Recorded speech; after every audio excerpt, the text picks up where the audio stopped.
Have you ever wondered what secrets lie buried beneath the great empires of history? We see the towering monuments, we read about the famous emperors, but what about the beliefs that thrived in the shadows, the secret religions that whispered in the ears of soldiers, merchants, and even emperors themselves? Today, we're pulling back the curtain on the hidden faiths that once shaped the world. Forget what you learned in history class. We're going underground. Our first stop is deep beneath the streets of the Roman Empire, in dark, cave-like temples called Mithraea. Here, a mysterious religion known as the Mithraic Mysteries took hold, primarily among Roman soldiers. Imagine this: you're a legionary, far from home, and you descend into a subterranean chamber. The air is thick with incense. At the far end, a carving depicts the god Mithras, a figure born from a rock slaying a sacred bull. This central image, the tauroctony, was the heart of their belief system. But what did it mean? Scholars are still debating. Was it about cosmic struggle, the triumph of light over darkness, or the cycle of life and death? Initiation involved 7 grades, each with its own trial and symbolic meaning, from the raven to the father. There were no public scriptures, no grand temples for all to see.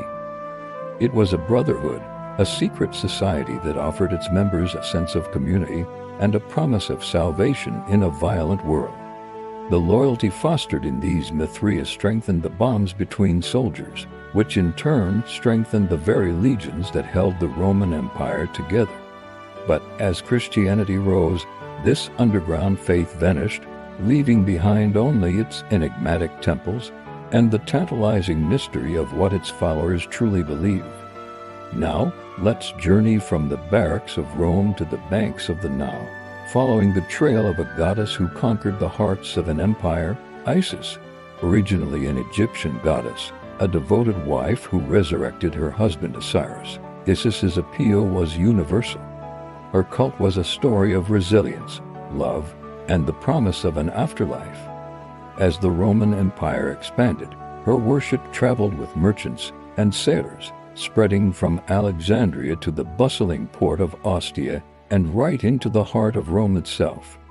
Unlike the male-dominated Mithraic mysteries, the cult of Isis welcomed everyone: men, women, slaves, and nobles. Her temples were vibrant centers of community. Daily rituals involved priests and priestesses in white linen robes, chanting hymns and offering prayers to the goddess. The most famous festival was the Navagium Isides, or the Vessel of Isis, held in the spring to celebrate the opening of the sailing season. It was a joyous, colorful parade with music, flowers, and a ship carried in procession to the sea. For her followers, Isis wasn't just a distant deity. She was a compassionate mother, a protector, and a savior who offered comfort and hope in a chaotic world. Her influence was so profound that some scholars see echoes of her story, the Divine Mother, and child in later religious traditions that would come to dominate the West. From Egypt, we travel to ancient Greece, to a small town near Athens called Eleusis. For nearly 2,000 years, this was the site of the most revered and secret rites in the ancient world, the Eleusinian Mysteries. These rituals were dedicated to the goddesses Demeter, the goddess of the harvest, and her daughter Persephone. The core of the myth is Persephone's abduction by Hades, the god of the underworld. Demeter's grief causes the earth to become barren, a perpetual winter. Eventually, a deal is struck. Persephone will spend part of the year in the underworld and part of the year on earth.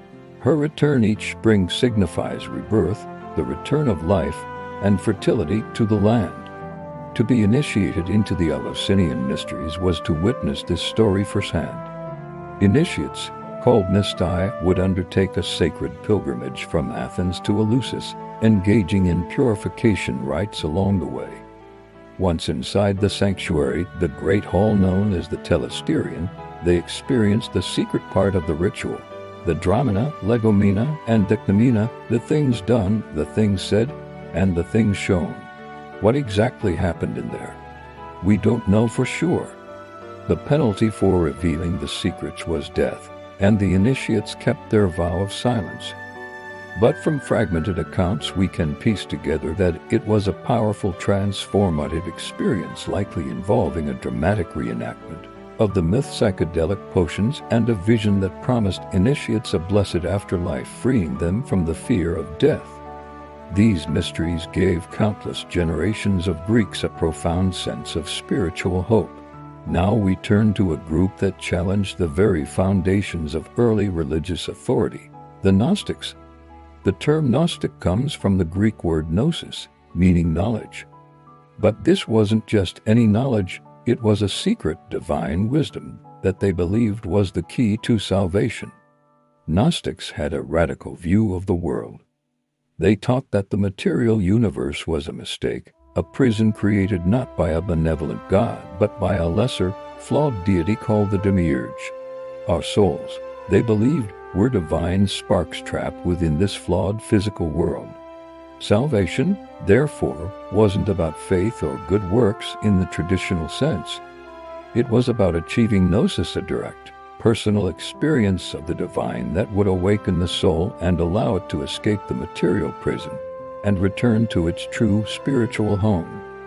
This idea was incredibly threatening to the emerging Orthodox Christian Church, which emphasized faith, a single set of scriptures, and the authority of bishops.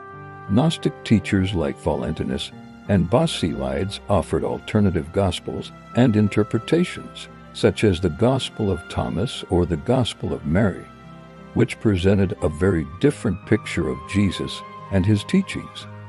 They were branded as heretics, their texts were banned and burned, and their communities were suppressed. For centuries, our only knowledge of the Gnostics came from the writings of their enemies. But in 1945, a discovery in Nag Hammadi, Egypt, changed everything. A jar containing a library of lost Gnostic texts was unearthed, giving us a direct look into their fascinating, complex, and forbidden world. So, what happened to these secret faiths? They were suppressed, absorbed, or simply faded away as the world changed. But did they ever truly disappear? The legacy of these lost religions is all around us, woven into the fabric of our modern culture and spirituality. The idea of a spiritual journey through ascending levels of initiation, central to Mithraism, echoes in many fraternal organizations and esoteric societies today. The archetype of the Divine Mother and Child, so prominent in the cult of Isis, remains a powerful symbol in global religions. The Eleusinian quest for a transformative experience that conquers the fear of death is a core theme in countless spiritual and psychological movements, and the Gnostic pursuit of secret knowledge and personal enlightenment. It finds new life in everything from New Age spirituality to philosophical explorations of reality and consciousness. The search for a deeper meaning, for a personal connection to the divine, for a community bound by shared secrets and experiences, these are universal human desires. The secret religions of the ancient world were just one expression of this timeless quest. They remind us that history is not a single, linear story but a complex tapestry of countless beliefs, some shouted from the rooftops and others whispered in the dark. By exploring these hidden paths, we gain a richer understanding not only of the past but of ourselves. Thank you so much for joining me on this journey into the shadows of history.